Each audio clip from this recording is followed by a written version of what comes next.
Yeah! Telugu అమ్మాయిలు రావట్లేదు movie ఇండస్ట్రీకి అనేది ఒకప్పట్లో ఉండేది. బట్ ఇప్పట్లో అయితే వస్తున్నారు. పీపుల్ హ్మ్. కమింగ్ మంచి మంచి రోల్స్‌లో వాళ్ళు చేస్తున్నారు. హ్మ్. అండ్ మీరు తెలుగు డైరెక్టర్. సో, అగైన్ హ్మ్. ఇక్కడ తెలుగు అనేది నాట్ అ ప్రామినెంట్ థింగ్. అంటే జస్ట్ ఐయామ్ ఆస్కింగ్. సో, మీరెందుకు ఎంకరేజ్ చేయలేదు తెలుగు డైరెక్టర్‌గా ఉండి తెలుగు హీరోయిన్స్ ఆర్ తెలుగు వాళ్ళని అనేది? నాకు ఆ టైం దొరకలేదండి. నా ఫస్ట్ సినిమాకి నాకు దొరికింది 'నిత్యమని'. హ్మ్.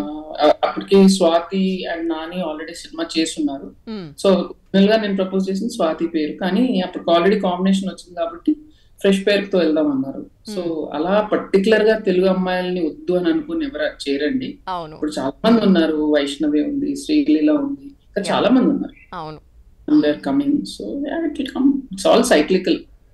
మన ఇప్పుడు పర్టిక్యులర్‌గా తెలుగు వాళ్ళొస్తారు. మళ్ళీ అయినా ఇప్పుడు మనమే పాన్ ఇండియా సినిమాలు తీస్తున్నాం. మన సినిమాలే హిందీలో అన్నిట్లో చూస్తున్నారు. సో, హ్మ్. I think it's slightly irrelevant conversation. నిజమే. టాలెంట్ ఎవరికుంటే వాళ్ళు ముందుకు రావాలి. ఇప్పుడు హ్మ్.